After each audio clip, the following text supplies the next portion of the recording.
welcome back to WrestleCrack. I'm Nicky McElhaney, aka Mitch Betts. Today I'm going to talk about Raw this week and what I think they're going to do going forward on WrestleMania. I think every week going forward it's pretty much going to be like this, where it is talking about Raw and how this is going to impact WrestleMania, because the plans seem to be changing week by week. So that's it. Don't forget to like the video and comment below. Here goes. I enjoyed Raw this week. It was a lot better than last week.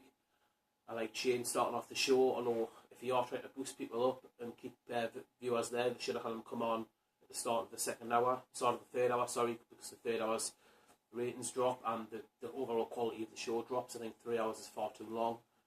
But if you are going to have 3 hours, which I think the contractually obliged to do now with them being on USC or whatever it is in America, you should have him coming out on the start of the third hour to boost things up. Then you can have one little throwaway match before your main event.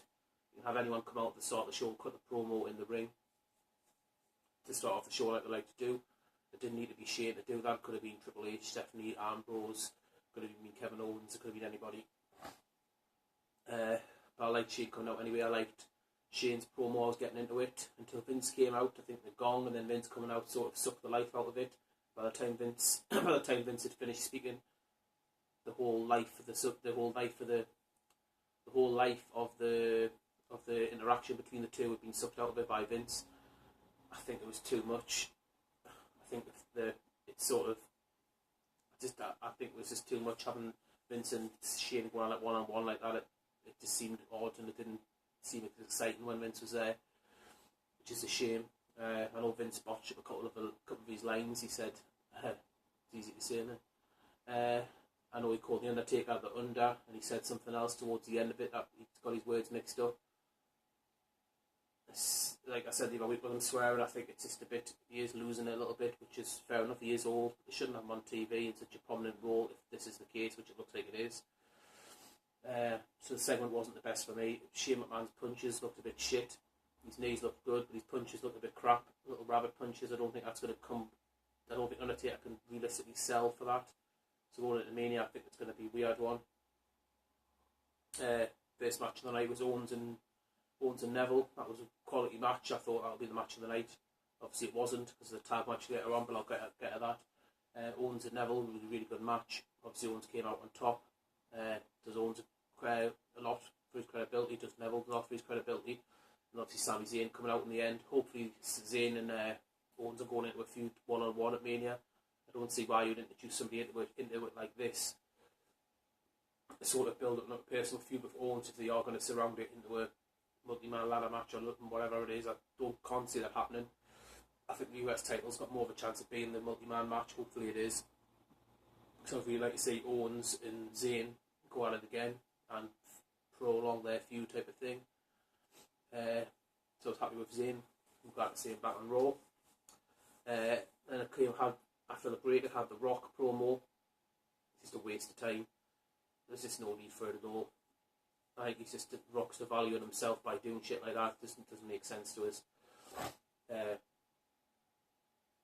already plugging the network being free. The network being free so you can get Mania for free, which is a slap in the face to everyone who pays for it. But that's by the by. I think that getting the Rock to do that just makes it seem cheap, and I didn't like it at all. If the Rock puts it out on social media, then people would see it, and people who aren't wrestling fans would see it. So they didn't need to put that on Raw, because some people are going to see the video of the Rock on Raw, or wrestling fans anyway, who will know the network for free this month, because it is every fucking month. It's a waste of time anyway.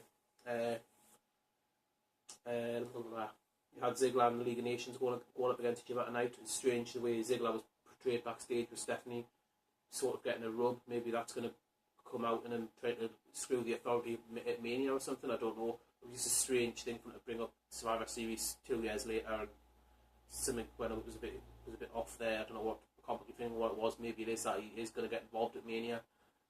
I think there is going to be a lot of people getting involved in that match for different reasons. He could be one of them. That was a bit odd. Another odd thing from the night was them promoting Total Divas. I watched Total Divas. It's alright. It's not the best, but I watch it. I just think it's interesting to see them backstage. So I know it's a scripted reality and that, but you see them backstage and see them interact with each other, and you sometimes see the other wrestlers come into it. like Daniel Bryan or Wade Barrett and stuff like that. So I think I do watch it for that. But the promo of what they're trying to make you watch Total Divas on, they're talking about buying a scooter. Why on earth would anyone be thinking, oh, Nikki Bella's going to buy a fucking scooter, I'm going to watch that? It's just retarded, beyond retarded, just fucking stupid. Then you've got Brie. Speaking of the Bellas, you've got Brie going up against Lana in a feud, obviously not in a match. Lana came out at the end and screwed her, so they all set up a feud there. I don't think it's going to be a one-on-one at Mania. Hopefully that'll be the multi-woman match. You'll have Team Brie against Team Lana. There's not that many divas on the roster. I think you've only got another 6. So you'd have the heels, Team Lana, which would be Tamina, Naomi, and Summer Rae against the faces, which would be Brie, Foxy by just because she knocks about with her, Natalia and Paige, I think, is a face now. I keep getting that she's more turns more than the Big Show, so it's a bit. I think that might be what we're going towards there. I can't see it being a singles match. I can't see Lana getting a singles match at Mania. It just doesn't fit. I like the Shane video they had on tonight, hyping Shane, showing what he used to do and all his bumps and his stunts and all the rest of it. I thought it was really good. Didn't have the Steve Blackman bump on, which I thought was strange. I think that was the highest one he'd done when he got hit with a stick and fell straight back. It does look a bit hokey when you watch it now, but that's what was a stranger that wasn't on there. But it was really good. For casual fans and new fans will see what Jim McMahon used to do and think, oh, this is going to be good. Maybe they will get a stunt or two out of it, so it was good. As I mentioned earlier, the tag match, AJ and Jericho against New Day and New Day. It was a mint match. AJ was the star of the show, Jericho done his stuff as well, so the Big E, everyone got the stuff in. It was a mint match, really happy with that. I sort of sussed out what they were doing with the t-shirts. The t-shirts looked a bit crap with Y2AJ. I thought it was a shit name and risk taking and code breaking on the back. It just all looked a bit naff and a bit, haven't put much effort into it, and I thought this could just be a stunt so when Jericho does turn, that was the crack. I'm glad that's what happened.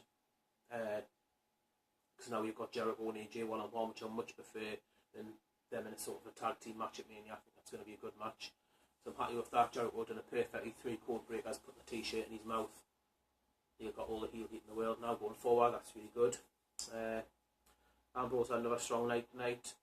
Go back for Triple H again, and he does waffle a little bit when he's doing his promos, but I think he's really good regardless of that, and I think he gets his message across and he comes across believable for most of it. So I think he had another cracking night. I wasn't that bothered about watching him against Bray Wyatt, because I feel like I've seen it a million times, but what happened at the end of Raw with Bray Wyatt touching the title, I thought that'd give it a little spark, and hopefully that'll spark the Wyatts into doing something after Roadblock or possibly after WrestleMania, because they're not booked for anything for WrestleMania, and I can't see where the feud's going to come from for Bray for Mania. But it was a nice touch, and it gave Bray that little bit of credibility and just show people that he is interested in titles and not just being a tosser. I've skipped the main event there, but I'll go over the other things. The Kalisto Ryback thing was a bit odd backstage. Hopefully that is building towards a multi-man match at Mania. I don't want to see Ryback Kalisto. I've seen them in the tournament for the world title in November, December when Kalisto won. I wouldn't like to see that again. It wasn't the greatest match, but it's not for me. Hopefully that'll be the multi-man match. What else was there? Pretty much it from Raw this week. I'm sure I've missed something, but that's talking points, the best bits and the crap bits. So that's pretty much it. Don't forget to like the video, go down and like the video. My superstar of the week this week has got to be AJ for his performance in the tag team match. He was the star of the show, and it was best match of the night and best match on Raw for the last months, possibly years. It was a really good match anyway. And your match to go back, the match on the network to go back and watch is Shane McMahon against, pick your opponent, Blackman, Big Show, Kurt Angle. I'm sure he's fought with loads of other people, Vince McMahon, The Rock, whatever. Go back and watch some Shane McMahon stuff, get yourself in the mood for Mania. 3 weeks away, that's pretty much it. Don't forget to like and subscribe and blah blah blah. And I'll see you down the road. Peace.